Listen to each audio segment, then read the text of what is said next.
One of the most brilliant things about gaming in the modern age is the vast number of choices a consumer has at their fingertips.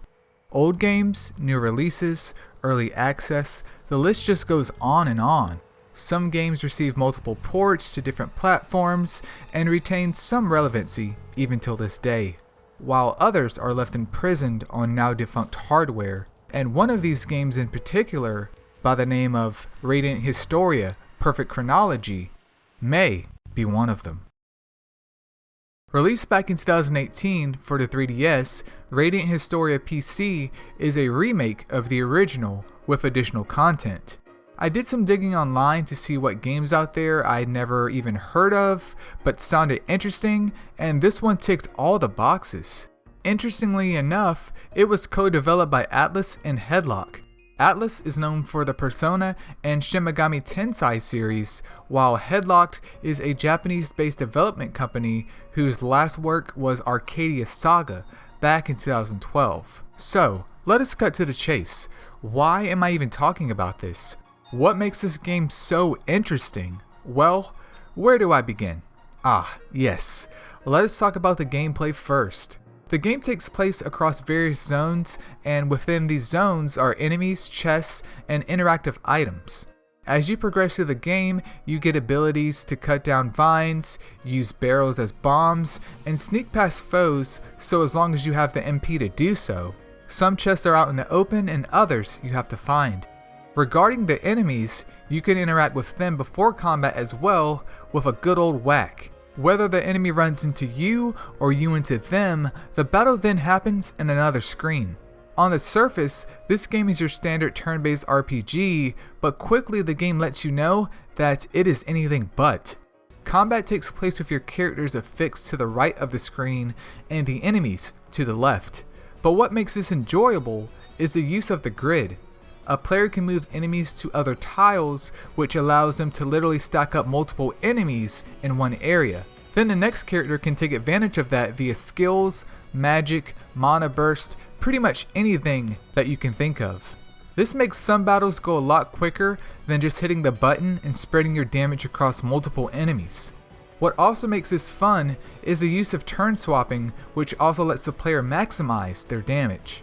It is a refreshing take on the tried and true of turn-based combat. And just because a player can do that, this does not mean that the enemies or bosses will not throw down at the playground back at you. There have been plenty of times I got my cheeks clapped after seeing a big brain tactic crash and burn right in front of my eyes. With plenty of characters to choose from and their own little nuances, the game really opens up to being creative in battle. Ott, for example, I thought was absolute trash, but after being forced to use her in part of the story, I realized she's really not that bad. But I will have to give it up for Rosh, as whenever I had a chance to use him, I did. Him and Stock together is just too good to pass up. Additionally, each character comes with certain skills, so team composition is important as it can make or break certain boss fights. This game also does a great job of rewarding the player with quest completion by providing additional skills to each character occasionally. One quest in particular gives Stock access to shadow arts, which outside of Power Wave was one of my most favorite moves. And in most cases, if you are stuck on a certain boss, it may be due to poor equipment and not the level of your characters. But by visiting the Vault of Time, you can grind a little and get access to some spicy gear, which can make all the difference. If there is one thing that this game definitely gets right, it is effort versus reward. You do not have to spend hours upon hours grinding to make progress. A short 15-minute session here and there is all it really takes, and this is something a lot of RPGs tend to forget. Moving on to the story of Radiant Historia PC, it once again starts off as your generic introduction into yet another JRPG, and then here slides Stock, the White Chronicle. Now this is where the heat comes in. The plot is separated into two different timelines. As the game plays out, you must swap in between those timelines to further the plot of both. I will be honest with you here, anything involving time in a game to explain the plot has always left a nasty taste in my mouth, as normally it is just a cop-out to explain inconsistencies. But with Radiant Historia, I really appreciated how one event in Timeline A affects not only the scene after that event, but also something in Timeline B. Hopefully that does not sound too confusing, but essentially it does a wonderful job of making the player feel like what they do matters, and the world around them notices that too. Additionally, since Perfect Chronology is a remake of the original game, another section of the story has been added after the original concludes. While the additional content is nice as long as it's something meaningful, it unfortunately is a bit too much of a commitment unless you are willing to put in the time and probably use a guide or two. Getting access to the final part to me was like getting 100% in Final Fantasy X2. This part of the game would have been better for all of us if it only required X number of quests to be completed and not all. Also, I think now is a suitable time to mention this. This game has voice acting, and it is pretty damn good. Well, it looks like the first stage of our mission's complete. It won't get any easier from here forward, though. Our route back to Alistel will land us in direct conflict with the bulk of the Grand Org army. Don't forget about the guys on our heels either.